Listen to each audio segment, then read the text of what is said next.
seorang siswa di Malang, Jawa Timur diduga menjadi korban penganiayaan. Ia menderita lebam-lebam, bahkan jarinya terancam diamputasi.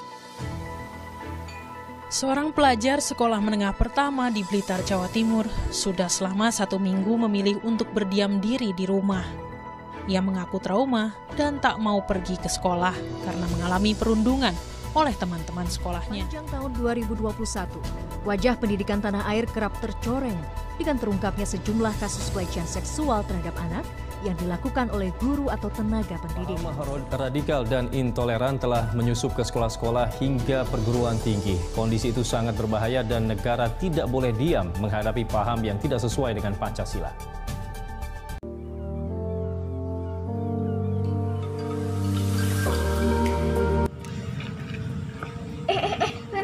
Tolong piye? Apa sih? Ana cah dibully nang rumah sakit jan. Anggere, dene ngerti temen sih. Ora mair kang ngono lah, hooh pancen.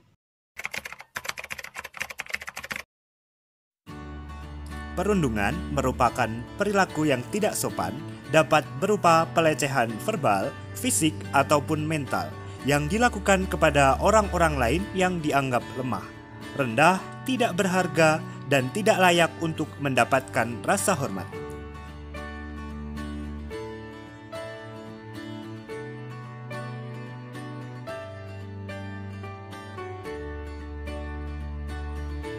Perundungan dapat terjadi karena adanya perbedaan ras, agama, gender, dan juga perbedaan-perbedaan lainnya.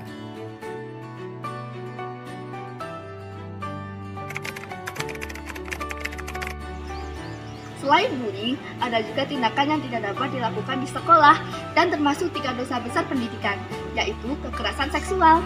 Nah, Besti, kalian tahu nggak apa itu kekerasan seksual? Jadi sebenarnya apa sih definisi dari kekerasan seksual pada anak itu?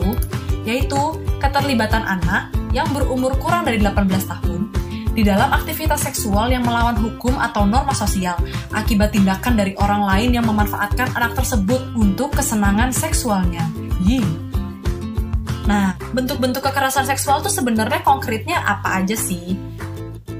Secara fisik, misalnya menyentuh area intim atau kemaluan anak, membuat anak menyentuh area intim atau kemaluan pelaku, atau pemerkosaan sodomi dan insest, yaitu hubungan satu darah.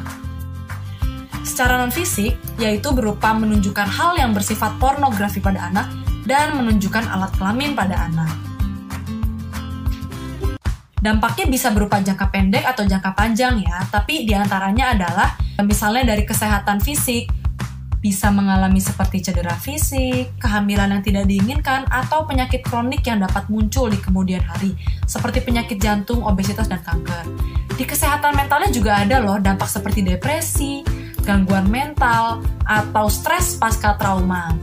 Bisa juga anak tersebut mempunyai perilaku menyimpang, bisa jadi memakai zat-zat terlarang, atau perilaku seksual yang tidak sehat, bahkan juga bisa loh sampai meningkatkan risiko mereka bunuh diri. Aduh.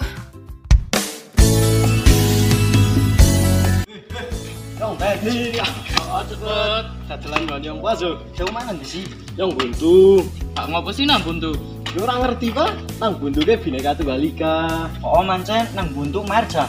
Ono 5 agama ning ora tau padu, ora do intoleran. Ki enggak ya temu sih intoleran barang. Ngerti Pak intoleran?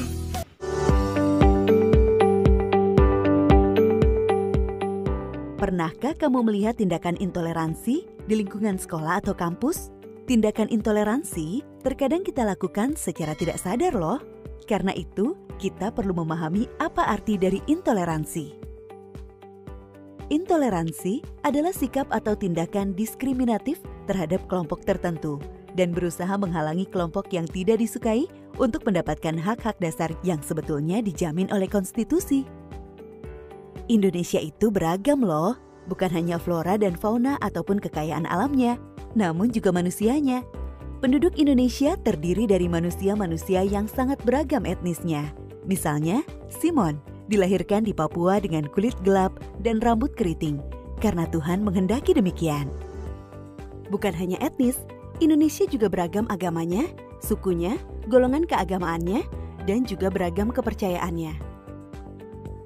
Apakah yang dimaksud dengan istilah kepercayaan? Kepercayaan adalah istilah yang digunakan pemerintah untuk merujuk kepada sekitar 190 kepercayaan lokal yang dianut oleh lebih dari 10 juta masyarakat Indonesia yang tersebar di Nusantara. Miris dan sedih rasanya.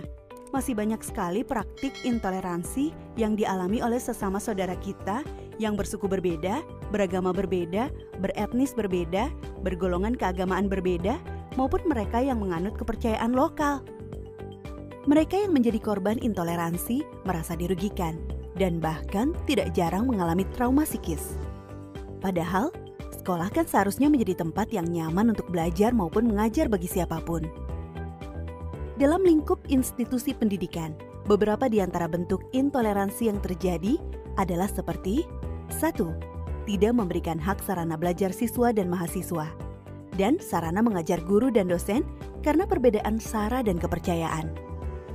2. Melarang pelaksanaan ibadah agama atau kepercayaan tertentu di lingkungan sekolah atau kampus.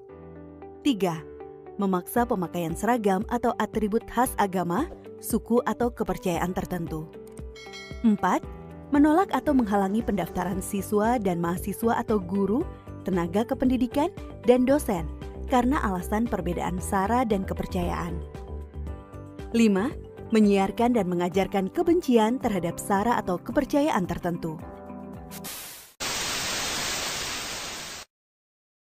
Kami akan perubahan SMP Negeri 1 Kejajar mengajak untuk anti perundungan, anti kekerasan seksual, dan anti intoleransi. Mari wujudkan SMP Negeri 1 Kejajar bebas dari 3 dosa besar pendidikan.